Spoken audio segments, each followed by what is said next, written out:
আ'লা এর 14 নং আয়াত থেকে নিয়ে শেষ পর্যন্ত তেলাওয়াত করেছি।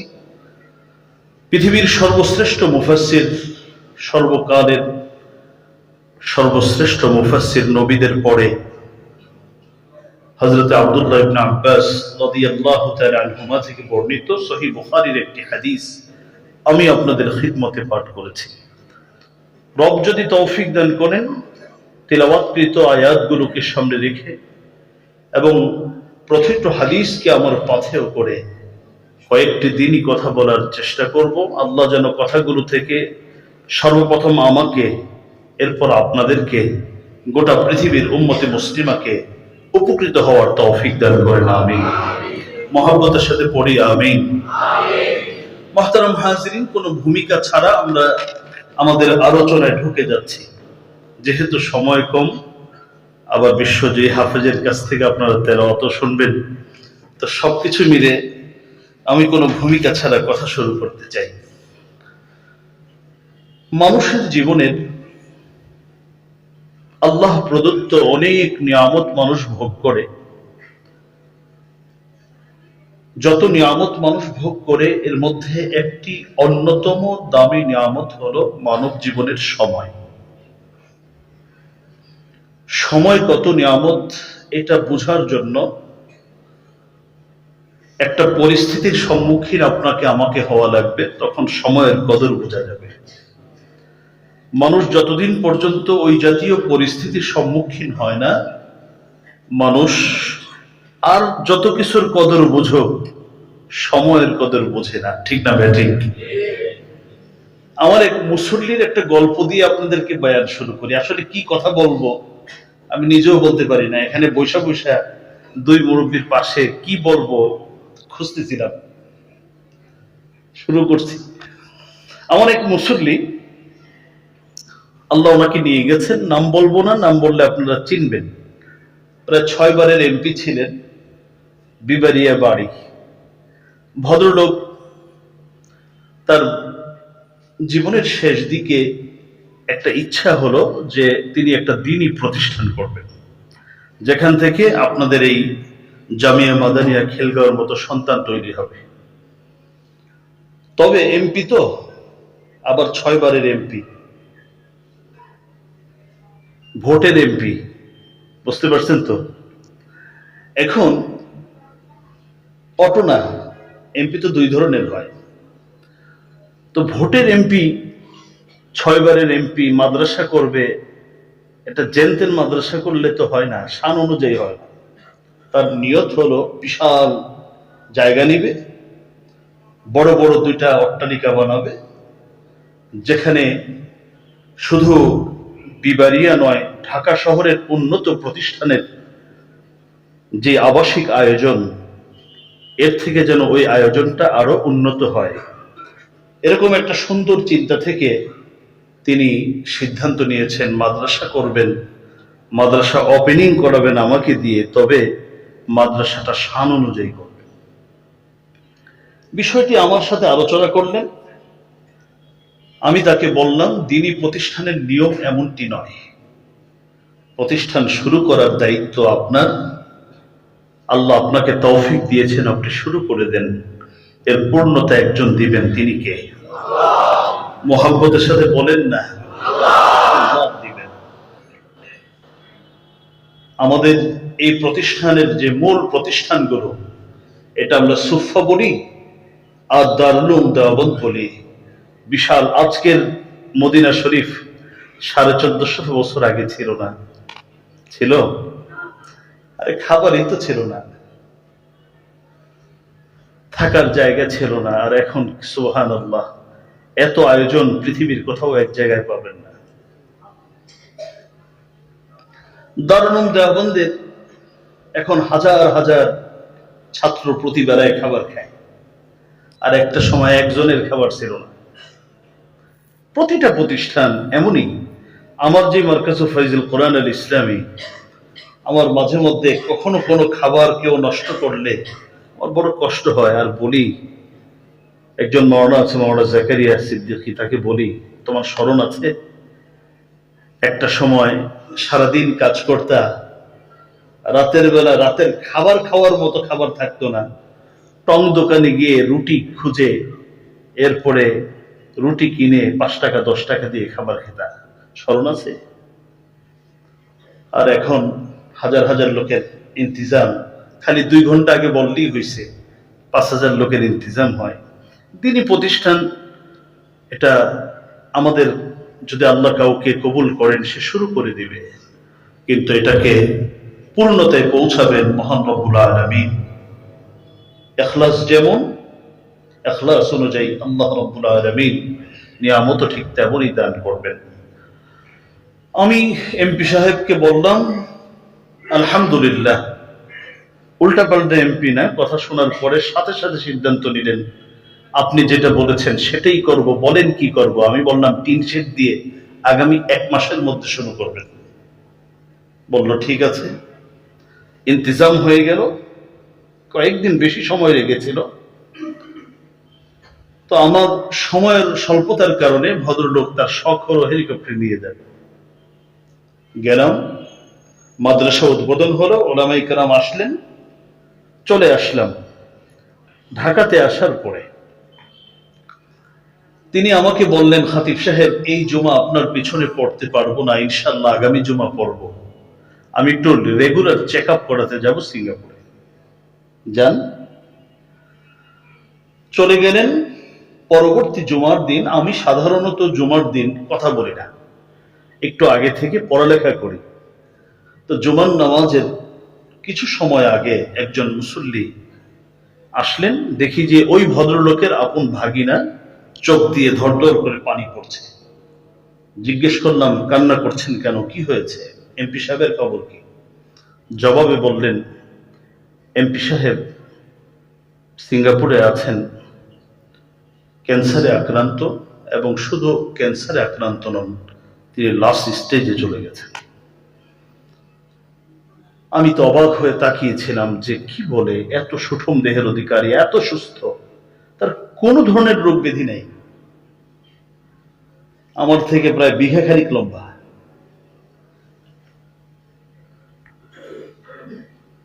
তা আমি, আমাদের সাথে যে দিনের মহাব্বতটা, এটা আপনাদেরকে বোঝাতে পারবো না, এটা কেমনি যে বুঝাবো, যে প্রকৃত মুসল্লিদের প্রতি একজন ইমাম খতিবের কি মহাব্বত। অনেক সময় 10 বছর আগে এক মুসল্লি ইন্তিকাল করেছেন, সন্তানগুলো এত অসভ্য যে বাবার জন্য একবার দোয়াও চায় না, কিন্তু আমরা যখন খুতবায় দাঁড়াই ওই মুসল্লিদের কথা আমাদের স্মরণ হয়, আমরা তাদের জন্য দোয়া করি। এটা সব ইমাম খতিবদের, এটা একটা মানে এই সম্পর্কটা অকৃত্রিম সম্পর্ক, যার মধ্যে আত্মার সম্পর্ক, যার মধ্যে কি নাই, কোনো লৌকিকতা নাই, এমন একটা সম্পর্ক, কোনো স্বার্থ নেই তো, এমন একটা সম্পর্ক। আবার যে সম্পর্কের সূচনা হয়েছে পবিত্র ঘর থেকে, যেই সম্পর্কের সূচনা হয়েছে দিনের মতো পবিত্র একটি নিয়তে, ওই সম্পর্কটা যেমন তেমন সম্পর্ক না। ভাইয়ের আমার, তিনি বললেন আমি কেঁদে ফেললাম, আর সহ্য করতে পারিনি। তিনি বললেন মামা অনুরোধ করেছেন, ওনাকে বলেছি আপনি কি বলতে চান? উনি বলছেন যে আপনাকে একটা নজর দেখতে চাই, সিঙ্গাপুরে আপনি একটু যাবেন। ভিসা প্রসেসিং শুরু করলো রবিবার থেকে, 7-10 দিন। এরই মধ্যে খবর আসলো যে ওখান থেকে বলে দিয়েছে আর সম্ভব না, দেশে নিয়ে যান। এয়ার অ্যাম্বুলেন্স করে এভার কেয়ারে উপস্থিত করা হলো, নিয়ে আনা হলো। আমি সেখানে গেলাম। আমাকে দেখে একটু মুচকি হেসে বললেন, খতিব সাহেব আমারে সবাই সান্ত্বনা দেয়, আমার কর্মচারীও আমাকে সান্ত্বনা দেয়, আমার সন্তানও আমাকে সান্ত্বনা দেয়, অথচ আমার শিক্ষা দীক্ষা অভিজ্ঞতা সব বেশি, আমি তো বুঝি। তাছাড়া রোগটা আমার শরীরে, পৃথিবীর সব থেকে ভালো বুঝতেছি আমি, আমার যা বুঝ হওয়ার তা বুঝ হয়ে গেছে। তবে আল্লাহর কসম করে একটা কথা বলি, যদি হায়াত কিনা যেত, যদি বলেন বলেন, হায়াত কেনা যেত? তাহলে মাসুম ভাই আমি কসম করে বলি, আমি 1 বছর হায়াত এই মুহূর্তে 500 কোটি টাকা দিয়ে কিনতে প্রস্তুত। কয়শো কোটি? আর যদি বলে যে পুরো হায়াতটা, আমার হায়াত 20 বছর বাড়বে আর আমার যা আছে সব দিতে, ভাইজান আমি সেটাও প্রস্তুত। কিন্তু আমি এটা বুঝি যে হায়াত সবকিছু কিনা গেলেও হায়াত কিনা যাবে না। সময় বলেন কিনা? খতিব সাহেব আমি এখন কি করতে পারি, আমাকে কিছু কর্মসূচি দেন। আমি তো আখিরাতের পথের যাত্রা শুরু করেছি, আমাকে কিছু কর্মসূচি শোনান, আমি কি করতে পারি। মুহতারাম হাজিরিন, মানুষের জীবনের শ্রেষ্ঠ সম্পদ হলো সময়, কিন্তু বাস্তবতা হলো মানুষ সব কিছুর হিসাব করে, দিন শেষে একটা জিনিস বেহিসাব ব্যয় করে, তার নাম হলো সময়। এর নাম সময়। তো মানুষ সময়ের কদর বোঝে কখন? যখন হায়াত নামক প্রদীপ নিভে যেতে শুরু করে। মানুষ যখন মৃত্যু পথযাত্রী হয়, তখন মানুষ কিসের কদর বোঝে? জোরে বলেন, হায়াতের কদর বুঝে। তা আমার কথা নয়, কুরআনুল কারীম 28 নম্বর পারার সূরাতুল মুনাফিকুন খুলেন, আল্লাহ কি বলেন? يا أيها الذين آمنوا لا تلهكم أموالكم ولا أولادكم عن ذكر الله ومن يفعل ذلك فأولئك هم الخاسرون وأنفقوا مما رزقناكم من قبل أن يأتي أحدكم الموت فيقول رب لولا أخرتني إلى أجل قريب فأصدق وأكن من الصالحين ولن يؤخر الله نفسا إذا جاء أجلها والله خبير بما تعملون। আমি তাফসীর করার সুযোগ নাই, শুধু এতটুকু বলি, আমার আল্লাহ বলেন মানুষের যখন হায়াত নামক প্রদীপ নিভে যেতে শুরু করে, তখন বলে আল্লাহ একটু হায়াতটা বাড়ায় দাও না, একটু সময় দাও, ও মালিক একটু সময় দাও। আল্লাহ বলেন যখন সময় শেষ হবে, আমার বেঁধে দেওয়া সময় যখন শেষ হবে, তখন 1 সেকেন্ড তোমাকে বাড়ানো হবে না। অন্য আয়াতে আসছে কমানো হবে না, বাড়ানো হবে না।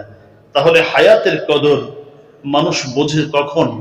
যখন হায়াত শেষ হতে শুরু করে। আরেকটা সময় হায়াতের কদর বুঝবে মানুষ, আল্লাহ রাব্বুল আলামিন যখন বান্দার হিসাব সম্পন্ন করে পৃথিবীর মানুষদেরকে ডাক দিয়ে বলবেন ওমতাজুল ইয়াউমা আইয়ুহাল মুজরিমুন, ওমতাজুল ইয়াউমা আইয়ুহাল মুজরিমুন। সূরা ইয়াসিনের এই আয়াত আপনারা শুনেছেন, আমরাও কোরআন পড়ি, আমাদের পূর্বসূরীরাও কোরআন পড়তেন। আমাদের কোরআন পড়া শুরু হলে মানুষ হাসে, কথা বলে, অথচ আমাদের পূর্বসূরীরা যখন কোরআন পড়তেন, 1 আয়াত তেলাওয়াত শুরু করলে ফজর হয়ে যেত, সামনে যেতে পারতেন না। ইমাম আবু হানিফা আলাইহির রহমাত জিন্দেগি খুললে আপনারা পাবেন, নামাজ শুরু করেছে, ওমতাজুল ইয়াউমা আইয়ুহাল মুজরিমুন যখন তেলাওয়াত শুরু হলো, এবার আর ইমাম আবু হানিফাগিরি চলে না।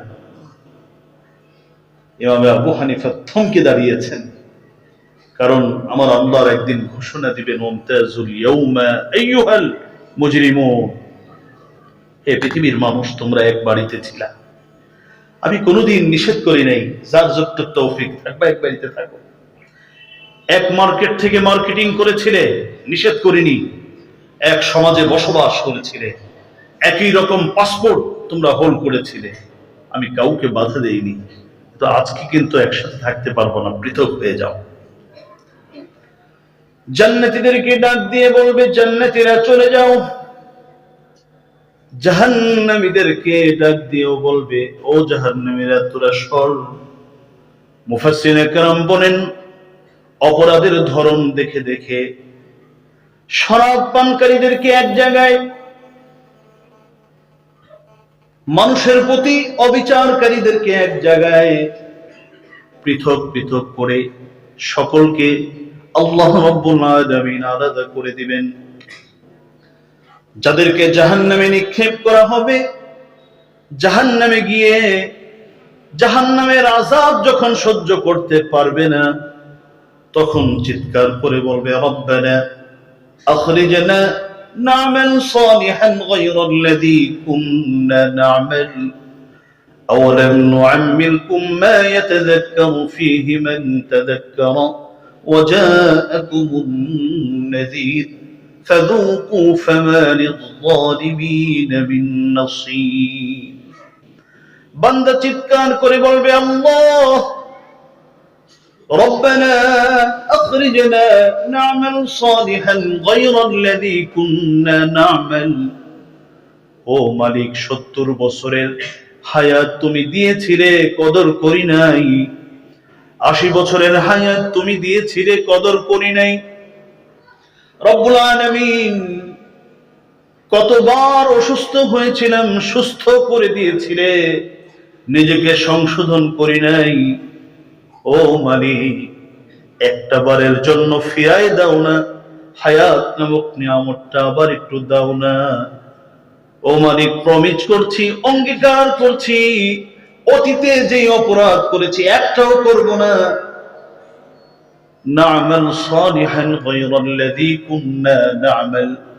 আমার আল্লাহ সেদিন খোঁটা দিবে, দিয়ে বলবে, আওয়ালাম নু'আম্মিরকুম, আওয়ালাম নু'আম্মিরকুম, এই হায়াতটা তো আমি দিয়েছিলাম, আমি কি এমন একটা জীবন দেই নেই? আমি কি ওই পরিমাণ সময় দেই নাই যে সংশোধন হতে চাইলে সংশোধন হতে পারতে, উপদেশ গ্রহণ করতে চাইলে উপদেশ গ্রহণ করতে পারতে? ওই সময়টা আমি তোমাকে দান করি নাই? পৃথিবীর কেউ তোমাকে সময় দেয়নি, আমি সময় দিয়েছিলাম। কিন্তু সবার জন্য তোমার সময় হয়েছিল, আমার জন্য তোমার সময় হয়নি। সেই কথা কি ভুলে গেছো? আওয়ালাম নু'আম্মিরকুম মা ইয়াতাযাক্কারু ফীহি মান তাযাক্কার। সময় দিয়েছিলাম আমি, তবে আমার জন্য তোমার সময় হয়নি। সবার জন্য তোমার সময় হয়েছিল, ব্যবসার জন্য, নিজের জন্য, সন্তানের জন্য, পরিবারের জন্য, সমাজের জন্য, সবার জন্য তোমার সময় ছিল। সময় ছিল না শুধু আমার জন্য। সুতরাং আজকে তোমাকে সময় দেওয়া হবে না। মুহতারাম হাজিরিন, হ্যাঁ, সময়ের কদর হয়, আমাদের সমাজেও আছে। ম্যাক্সিমাম সময়ের কদর বোঝার জন্য আপনাদেরকে শুক্রবার দিন খতিব সাহেবের বয়ান যখন শেষের দিকে, তখন দেখবেন মানুষের সময়ের কি পরিমাণ কদর। লক্ষ্য করে দেখবেন। আমি তো অনেক সময় বলি, এটা একটা মজলুম আল্লাহর সৃষ্টি। এখন এটার প্রতি মানুষ তাকায় না। তাকায় কখন জানেন? এই যে 10টার পর থেকে তাকানো শুরু হয়েছে, জুমার সময় তাকানো হয়। আচ্ছা, আমার আপনাদের কাছে একটা প্রশ্ন, আমরা প্রতিদিন খাবার গ্রহণ করি, একেবারে ঘড়ির টাইম দেখে দেখে খাবার শুরু, টাইম দেখে খাবার শেষ করেন কয়জন আছেন এখানে? আছেন একজনও? টাইম দেখে দেখে একেবারে 1 মিনিট বেশি ঘুমাবো না, 1 মিনিট কম ঘুমাবো না, এভাবে টাইম দেখে দেখে ঘুমান, এরকম একজন মর্দে মুজাহিদ এখানে আছেন? টয়লেট করেন না? প্রাকৃতিক প্রয়োজন পূরণ করতে হয়, টাইম দেখে দেখে টয়লেটে ঢুকা, টাইম দেখে টয়লেট থেকে বাহির হওয়ার কাজ কয়জনে করেন? করি আমরা?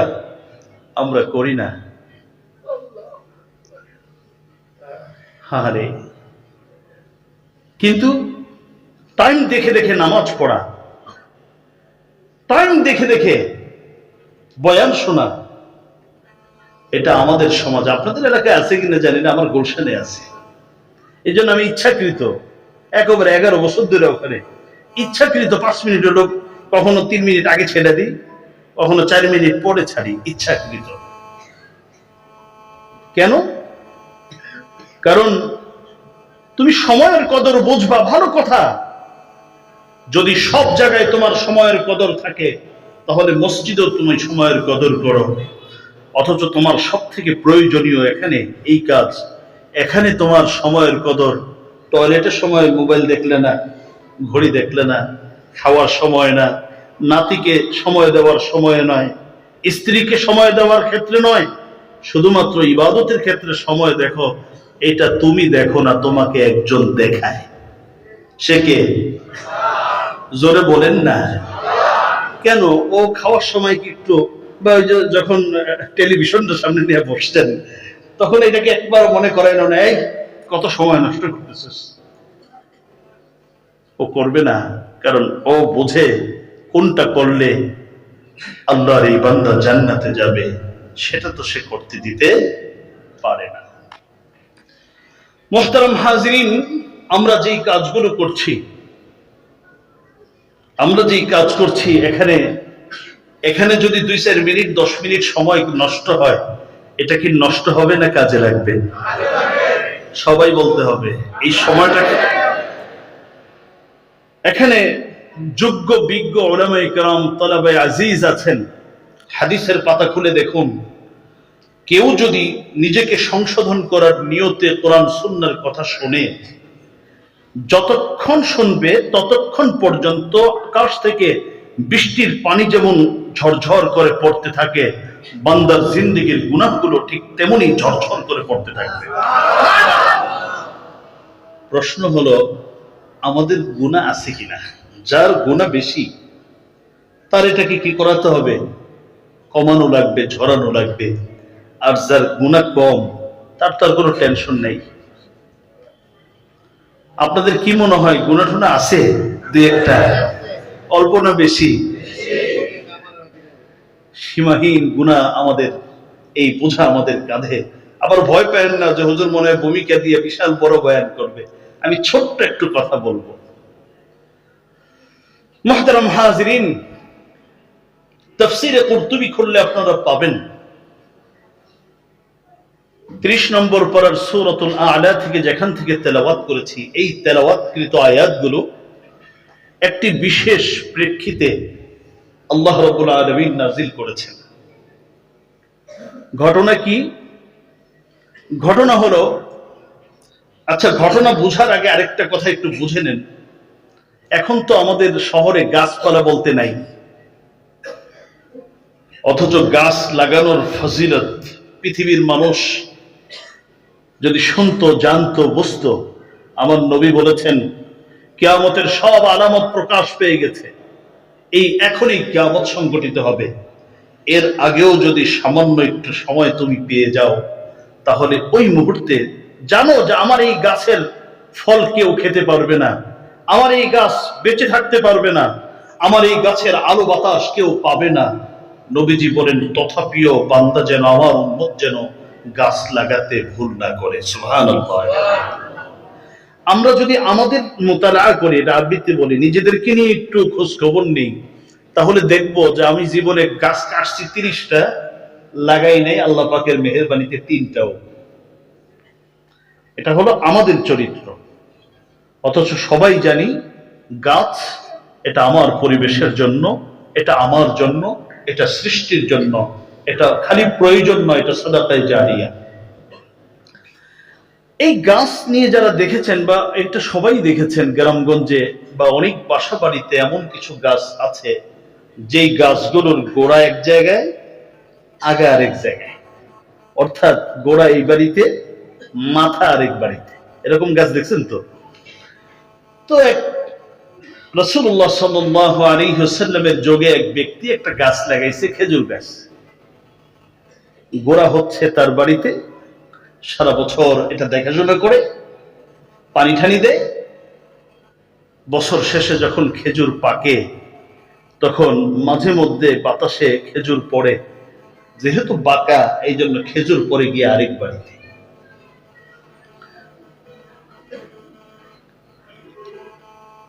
মুফাসসিরে কেরাম বলেন, যেই ভদ্রলোকের বাড়িতে গাছ, যিনি গাছের মূল মালিক, তিনি হচ্ছেন একজন একেবারে পিওর মুনাফিক। অর্থাৎ লেবাসটা মুত্তাকির লেবাস, কিন্তু আসলে এটা মুত্তাকি না, এটা আস্তে একটা মুনাফিক। লেবাস ভালো থাকলেই মানুষ ভালো নয়। এই জন্য দেখবেন প্রায় সময় লেবাস ভালো তো মানুষ মারে, এরকম ঘটনা আছে কি নাই?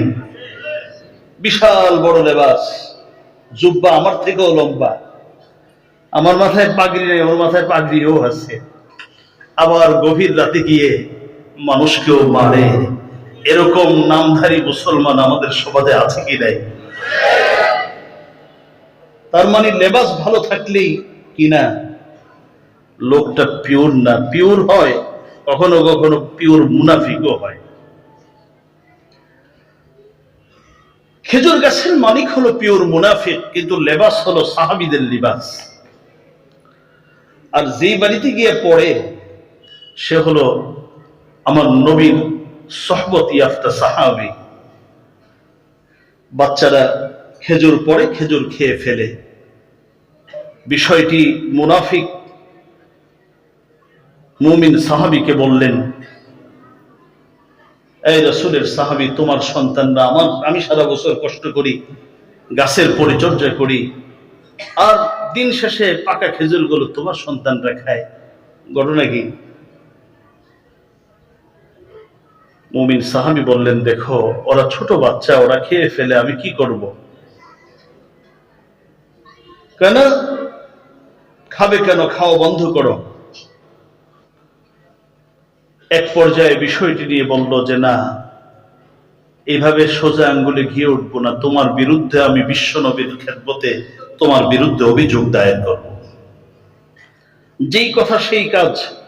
মুনাফিক ব্যক্তি আল্লাহর হাবিব সাল্লাল্লাহু আলাইহি ওয়াসাল্লামের কাছে গিয়ে বলল, ওগো নবীজি, ঘটনা এই, গাছ লাগাইলাম আমি, কষ্ট করি আমি, আমার পরিবার, আর মজা বাড়ি হলো এই অমুকের সন্তানরা।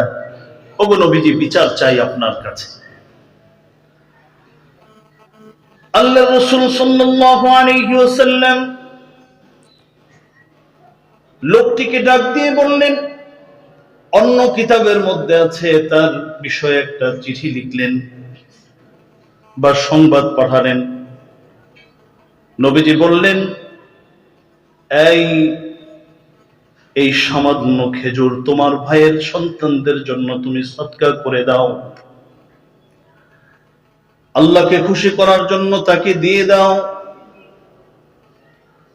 তুমি যদি এই সামান্য খেজুর তোমার মুমিন ভাইয়ের সন্তানের জন্য সদকা করে দাও, আমি বিশ্ব নবী রাহমাতুল লিল আলামিন কথা দিচ্ছি, জান্নাতে গিয়ে জান্নাতের খেজুর গাছের খেজুর দিয়ে আমি তোমার মেহমানদারি করার জিম্মাদারি গ্রহণ করলাম। রাহমাতুল লিল আলামিন বলেন, তুমি মুমিন ভাইয়ের জন্য সদকা করে দাও, আমার আল্লাহ তোমাকে জান্নাতের খেজুর দিয়ে মেহমানদারি করবেন। মুনাফিক বলে, ওগো নবীজি, বিচার বুঝলাম, কিন্তু একটা জিনিস বুঝি নাই। আপনি বলেছেন আমি যদি খেজুর সদকা করে দেই তাহলে বিনিময়ে আমাকে আল্লাহ জান্নাতের খেজুর গাছের খেজুর দিয়ে মেহমানদারি করবেন, তবে বিচার বুঝি নাই। নবীজি বলেন, কি বোঝো নাই? মুনাফিক বলে, বুঝি নাই এইটা যে আমি যা দিতেছি এটা নগদ, আর আপনি যেটা আমাকে পাওয়ার কথা বলতেছেন ওটা বাকি। এটা কেমন বিচার করলেন? আমি নগদ কি পাবো এরকম একটা বিচার করেন। রাহমাতুল লিল আলামিন নবী কথা বাড়ালেন না। বিশ্ব নবী রাহমাতুল লিল আলামিনের খেদমতে একজন সাহাবী ছিলেন, নাম তার হযরতে ওসমান জিন্নুরাইন রাদিয়াল্লাহু তাআলা, নামটা জানেন তো?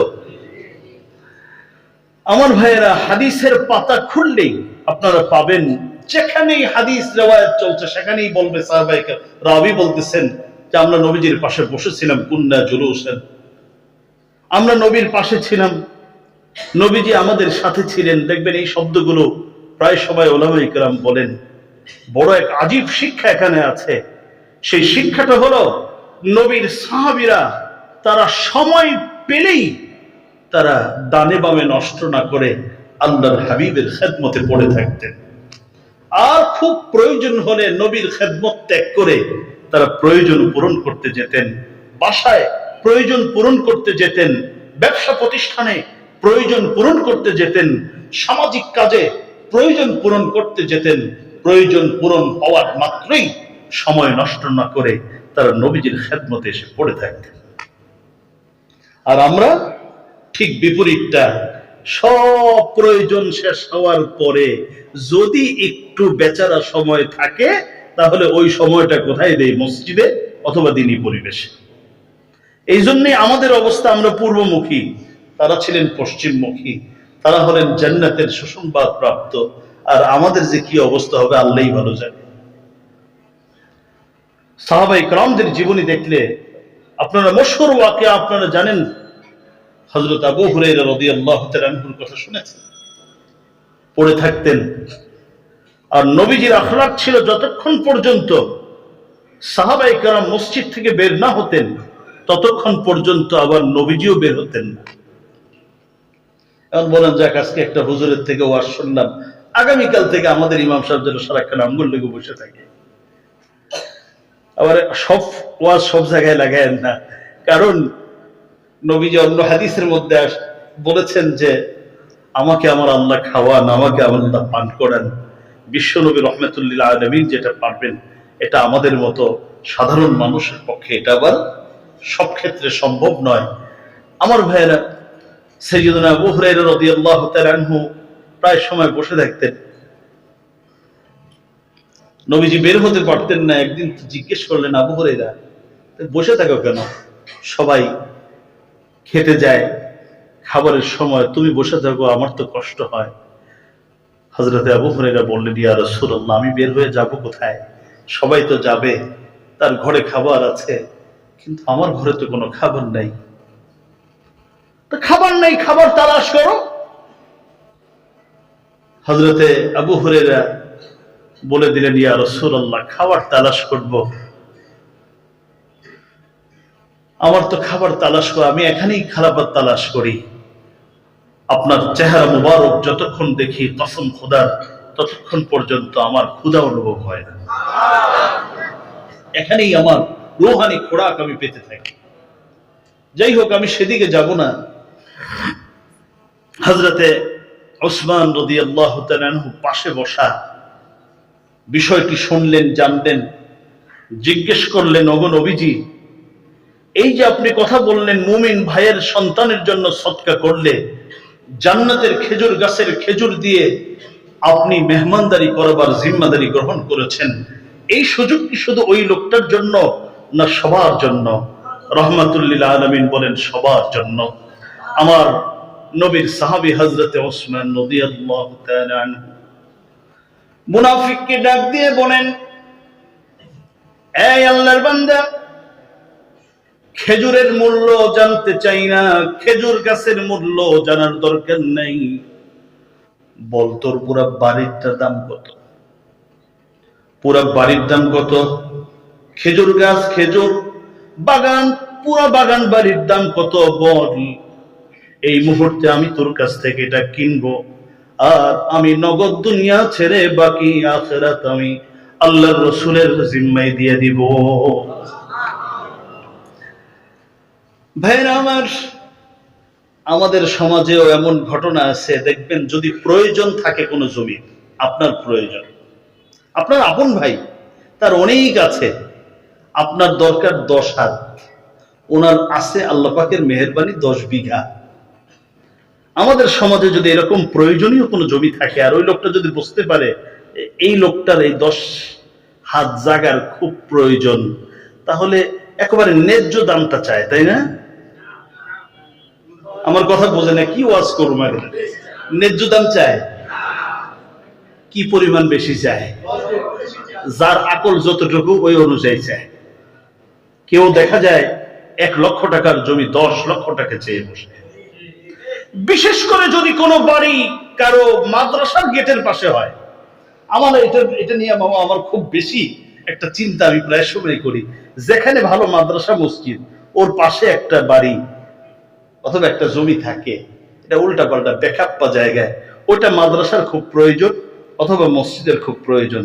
আর যদি ওই রকম প্রয়োজন হয়ে যায়, তাহলে জমির দামটা 1 লাখ টাকার জায়গায় চিন্তা করে, যেহেতু মাদ্রাসা থেকে টাকা নিব, টাকাটা হালাল, এই জন্য যতটুকু নেওয়া যায় ওটাই বরকত।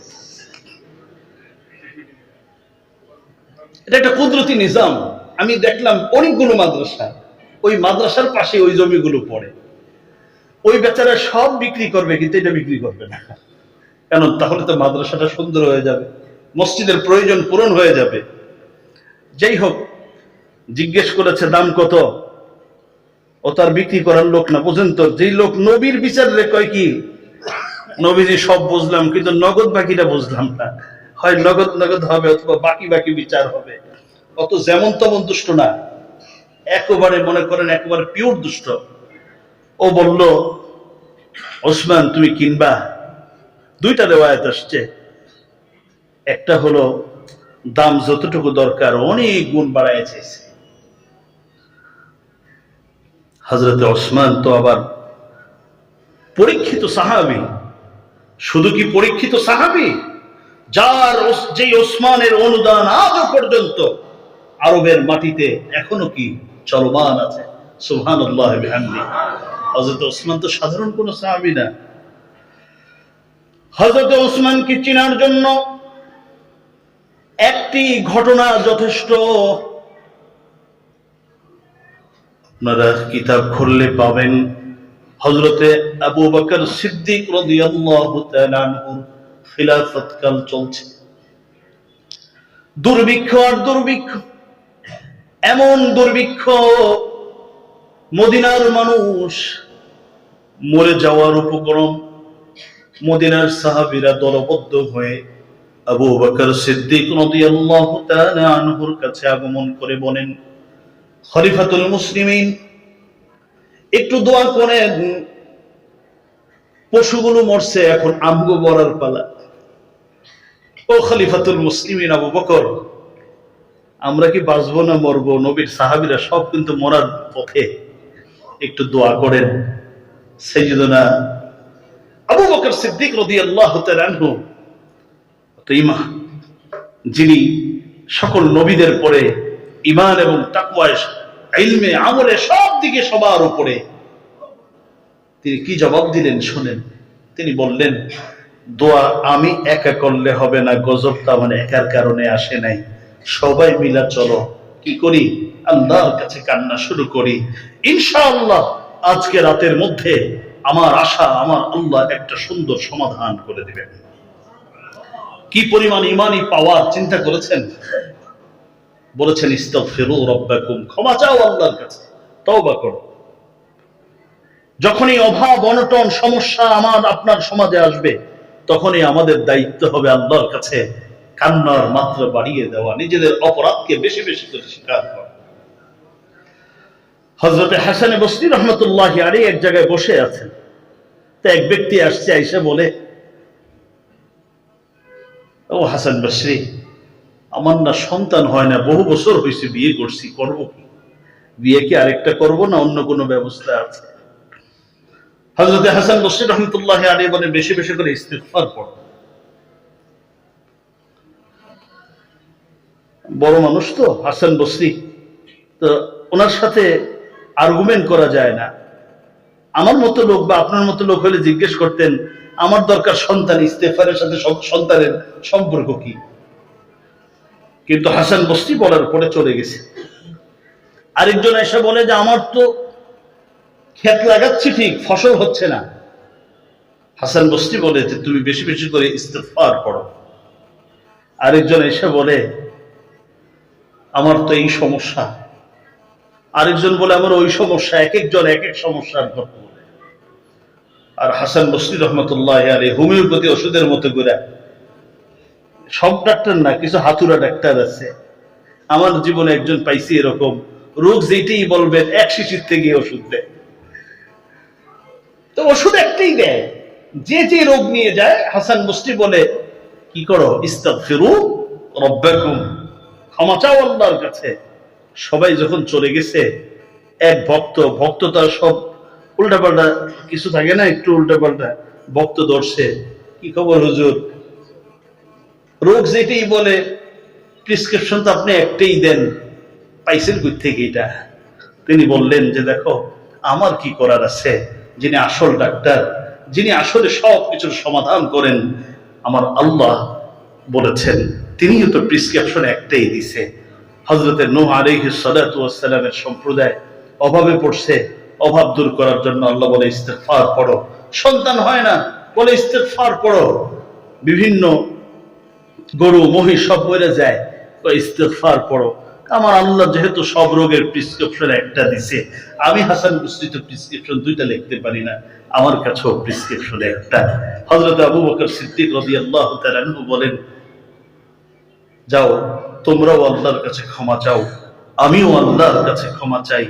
ইনশাআল্লাহ আজকে রাতের মধ্যেই একটা সমাধান, একটা সুসংবাদ আল্লাহ আমাদেরকে দান করবেন। যেমন আশা আমার আল্লাহ ঠিক তাই পূরণ করলেন। বেশি সময় যেতে হয়নি, রাতের মধ্যেই সংবাদ চলে আসলো মদিনার বুকে যে ব্যবসায়ী পণ্য একটি দুটি নয়, শত শত প্রাণী বুঝাই ব্যবসায়ী পণ্য মদিনার মধ্যে প্রবেশ করেছে।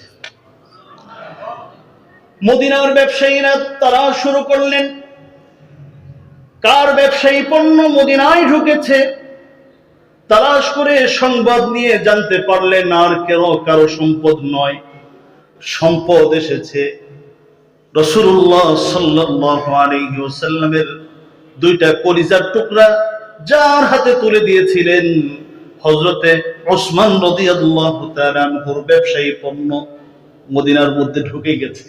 মদিনার মধ্যে আনন্দের বন্যা, দুর্ভিক্ষ এখন কাটবে, কারণ কোন দুষ্ট মানুষের সম্পদ মদিনায় ঢুকে নাই, বরং পরীক্ষিত সাহাবী, জান্নাতের সুসংবাদ প্রাপ্ত 10 জন সাহাবীর অন্যতম হযরতে ওসমানের ব্যবসায়ী মাল মদিনার মধ্যে প্রবেশ করেছে।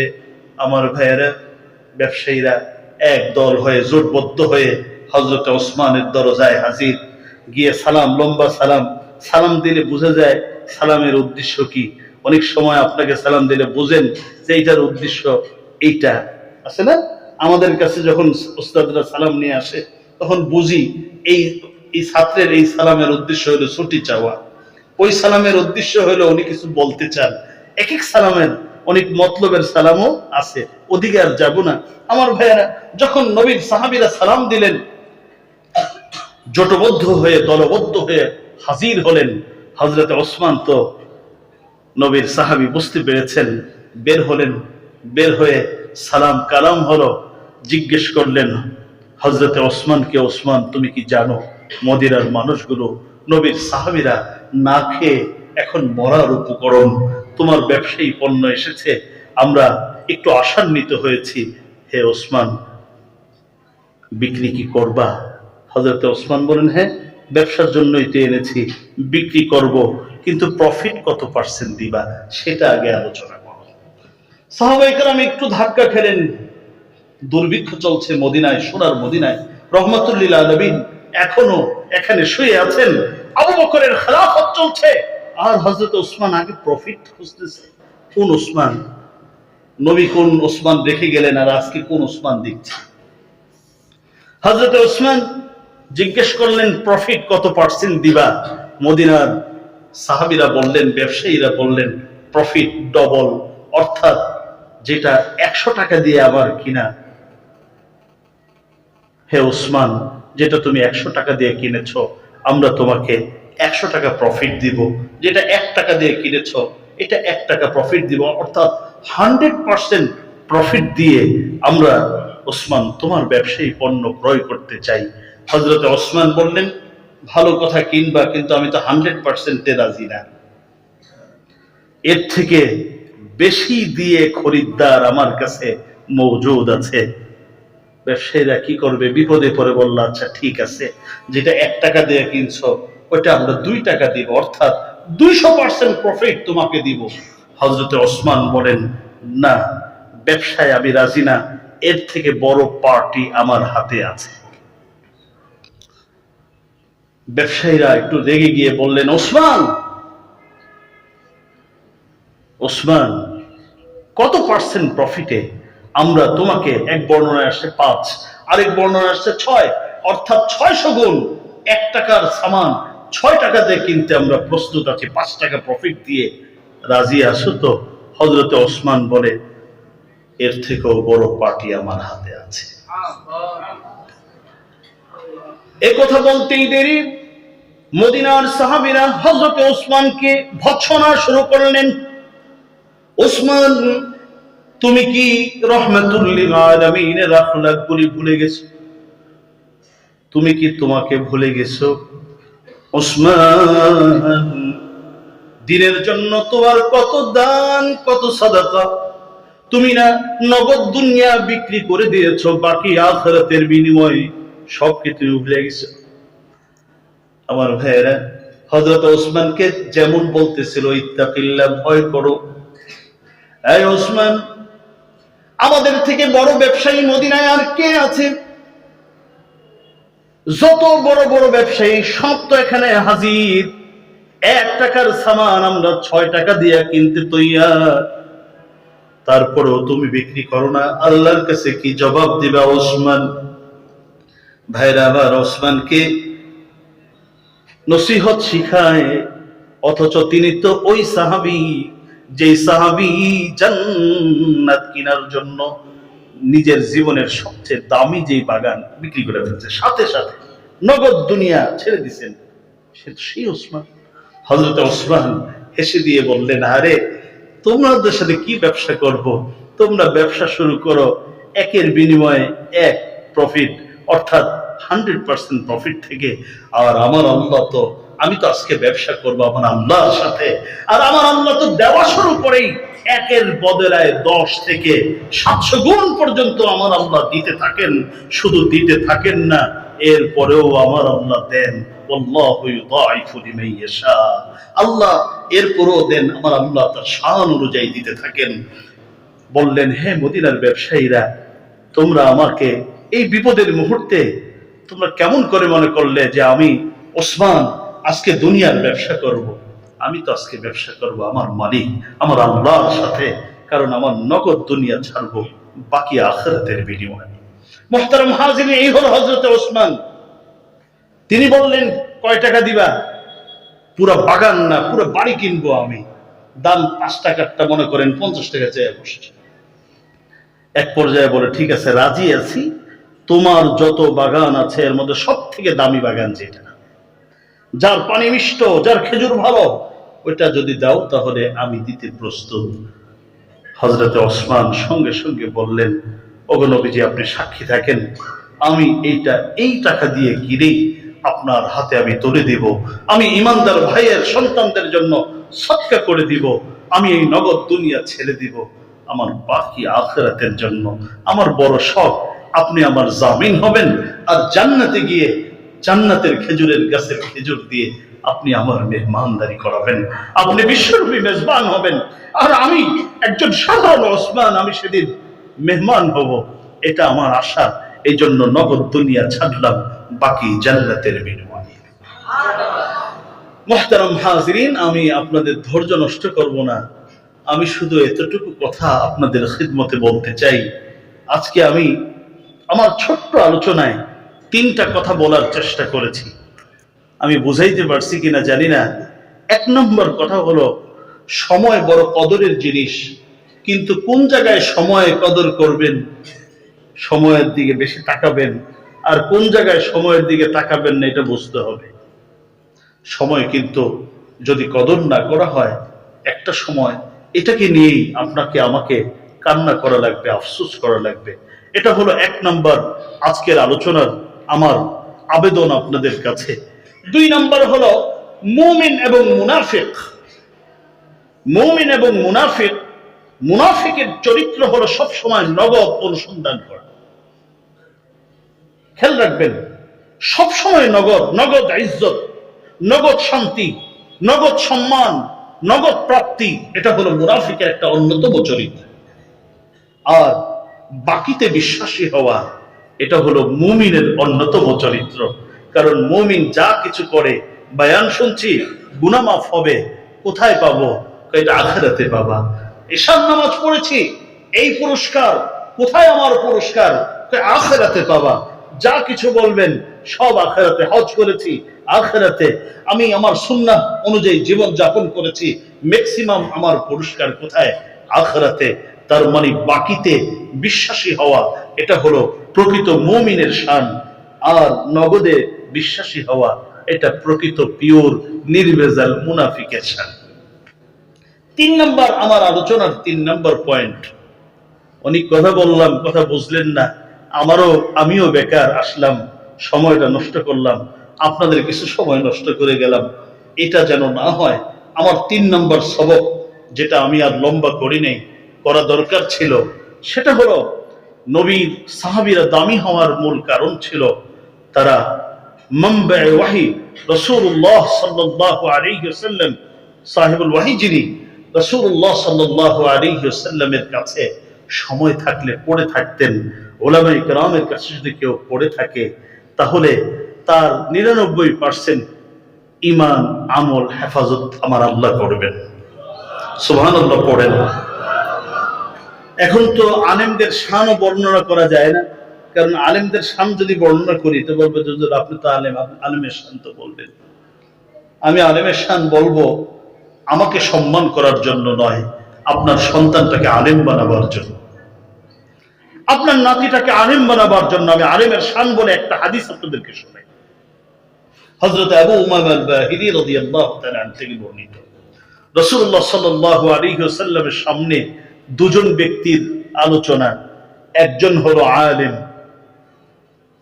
আরেকজন হলো আবিদ। ভালো করে বুঝবেন, আবেদ আর আলেম। আলেম তো আলিমুন বিল কিতাবি ওয়াস সুন্নাহ, কোরআন সুন্নাহর জ্ঞানী।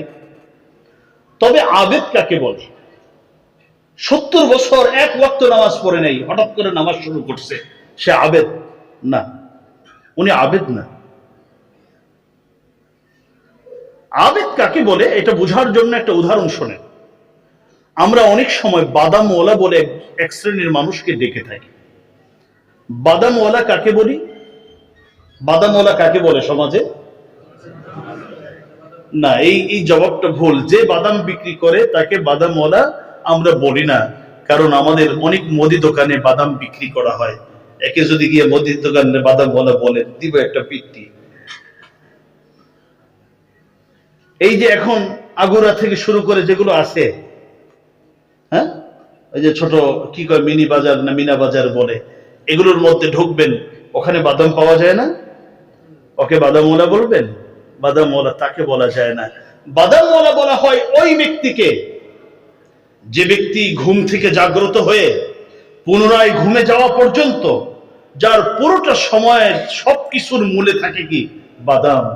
কখন সে কোথায় গিয়ে বাদাম কিনবে, বাদাম কিভাবে প্রক্রিয়া করবে, বাদাম কোথায় বিক্রি করলে প্রফিট ভালো হবে, অবশিষ্ট বাদামগুলো কিভাবে হেফাজত করবে। অর্থাৎ 24 ঘন্টা ঘুমের পর থেকে জাগ্রত হয়ে আবার পুনরায় ঘুমে যাওয়া পর্যন্ত যে ব্যক্তির মাথার মধ্যে শুধু একটা কথাই বারবার ঘোরাফেরা খায়, বাদাম বাদাম বাদাম, এই চিন্তা যেই ব্যক্তির মাথায় থাকে তাকে বলা হয় বাদামওয়ালা। ঠিক তদ্রূপ ভাবে আবেদ বলা হয় ওই ব্যক্তিকে যে ঘুম থেকে উঠে পুনরায় ঘুমে যাওয়া পর্যন্ত তার ব্যবসা, তার চাকরি, তার পরিবার, তার ব্যক্তি জীবন, পারিবারিক জীবন, সামাজিক জীবন, রাষ্ট্রীয় জীবন, প্রতিটা জীবনের প্রতিটা কাজ কিভাবে আমার কোরআন সুন্নাহ অনুযায়ী হবে, কিভাবে এটা ইবাদত হবে, এভাবে করে যে ব্যক্তি কাজ করে ওই ব্যক্তিকে বলা হয় আবিদ। এরকম আবেদ সমাজে খুব বেশি আছে, বলেন না কি পরিমাণ আছে? এরকম আবেদ খুঁজলে পাবেনই না। নবীজি বললেন আলিম এবং আবেদ এই দুজনের মধ্যকার সাহাবায়ে কেরাম জানতে চাইলেন তাদের মধ্যে মর্যাদাগত পার্থক্য কতটুকু। নবীজি শুধু এতটুকু বললেন, ফজলুল আলিমি আলাল আবিদি কাফজলি আলা আদনাকুম। ও আমার সাহাবীরা, তোমাদেরকে বেশি ব্যাখ্যা করব না, কারণ এই প্রশ্ন কিয়ামত পর্যন্ত আসতেই থাকবে। আমি এর চূড়ান্ত সমাধান তোমাদের কাছে দিয়ে গেলাম। একজন আলেম এবং একজন আবেদের মধ্যে মর্যাদাগত পার্থক্য হলো, তুমি একজন সাধারণ সাহাবী আর আমি বিশ্ব নবীর মধ্যে মর্যাদার পার্থক্য যত বেশি, একজন আলেম একজন আবেদের মধ্যে মর্যাদাগত পার্থক্য ঠিক তত বেশি। আপনারা কষ্ট পেয়েন না, আল্লাহ তো আপনাদেরকে হেদায়েতের পথে এনেছেন। একজন মানুষ 60 বছর উল্টাপাল্টা করছে, 70 বছর এক ওয়াক্ত নামাজ পড়ে নেই, কোনোদিন আল্লাহর কাছে একবার তওবাও করে নেই। এরকম মানুষও যখন দিনের উপরে আসে, দেখবেন আলেমরা তাকে কি করে, বুকটা পেতে দেয় যে তুমি আসো, তুমি আমার ভাই। এটাই তো ইসলাম, এটাই তো ইসলামের সৌন্দর্য। তবে আবেদের আর আলেমের মধ্যে পার্থক্য যদি এত হয়, তাহলে যেই লোকটা মনে করেন জীবনে এক ওয়াক্ত ফরজ নামাজ পড়ে নেই, 70 বছর পরে হেদায়েত পাইছে, এই লোকটার সাথে আলেমের পার্থক্য কি পরিমাণ হবে? এর থেকে একটু কম হবে নাকি? হ্যাঁ, কি পরিমাণ বেশি হবে? সুবহানাল্লাহ। এটা বলে শেষ করার না। মুহতারাম হাজিরিন, আজকে শুধু এতটুকু কথা বলি, নবীজি বলেছেন আলেমের মর্যাদা বুঝার জন্য কিয়ামত পর্যন্ত সকল মানুষকে আমার নবী বলে গেছেন, আলেম যখন শুয়ে থাকে আল্লাহ বলেন আমার রহমত, আমি তখন রহমত বর্ষণ করতে থাকি। ফেরেশতারা এমনকি জিবরিল আমিন তার জন্য মাগফিরাতের দোয়া করতে থাকে। পানির মাছগুলো, গর্তের পিঁপড়াগুলো তার জন্য মাগফিরাতের দোয়া করে। আমার এক উস্তাদ বলতেন, হায় রে, আলেমের মর্যাদা কুকুর বুঝলো, শুকর বুঝলো, পিঁপড়া বুঝলো, ইন্দুর বান্দর সবাই বুঝলো, বুঝলো না আমাদের কিছু নামধারী মানুষ মুসলমান নিজে কত সুন্দর দাড়ি রাখে, পাগড়িও পরে, জুব্বাও পরে, কিন্তু ও আলেমের শান বুঝলো না। অথচ একটা কুকুর বুঝেছে, নবী বলেছেন, একটা শুকর বুঝেছে, নবী বলেছেন, পৃথিবীর সকল মাখলুক বুঝেছে, কিন্তু বুঝে নেই কে? ওই অবুঝ মানুষটা। আমি আপনাদের কাছে শুধু এতটুকু কথা বলে যাব, আলেমের মর্যাদার শানের আলোচনা আমি আপনাদের কাছে, আপনাদের কাছ থেকে মর্যাদা পাওয়ার জন্য বলি নাই। শুধু আমার খতিব সাহেব, ইমাম সাহেবকে আপনি সম্মান করবেন, মর্যাদা দিবেন, শুধু এই জন্য বলি না। এটা তো ওনার অধিকার, আপনি অধিকার দিবেন কি দিবেন না, চয়েস আপনার। তবে আমি বলে যাচ্ছি, আপনার সন্তান একজন আলেম হবে, আপনার নাতি একজন আলেম হবে, আপনার বংশে আলেম হবে, এটা হলো আপনার আমার নাজাতের ওসিলা হবে। মনে রাখতে হবে, অন্ধকার পথে আমরা লাইট নিয়ে চলাফেরা করি, তা আমার পরিবারে একজন প্রকৃত হাফেজ আলেম থাকা মানে হলো আমার জাহান্নামের যে পথ আছে, অন্ধকার পথ, এই পথে টর্চলাইট ব্যবহার করে জান্নাতে যাওয়ার মতো একটা মাধ্যম। আল্লাহ যেন আমাদের পরিবারে এরকম আলেম হাফেজ যেন আল্লাহ কবুল করেন। এই দোয়া আপনারা করবেন, দোয়া করতে তো সমস্যা নেই, ভয় নেই, সবাই দোয়া করব যেন আল্লাহ আমাদের খানদানে প্রকৃত হাফেজ আলেম বা আমল হওয়ার তৌফিক দান করেন, আমিন। মুহতারাম হাজিরিন, আলোচনা যেটা করলাম, আল্লাহ আমাকে আগে আমল করার, এরপর আপনাদেরকে আমল করার, সকলকে আমল করার তৌফিক দান করুন, আমিন। ওয়া আখিরু দাওয়ানা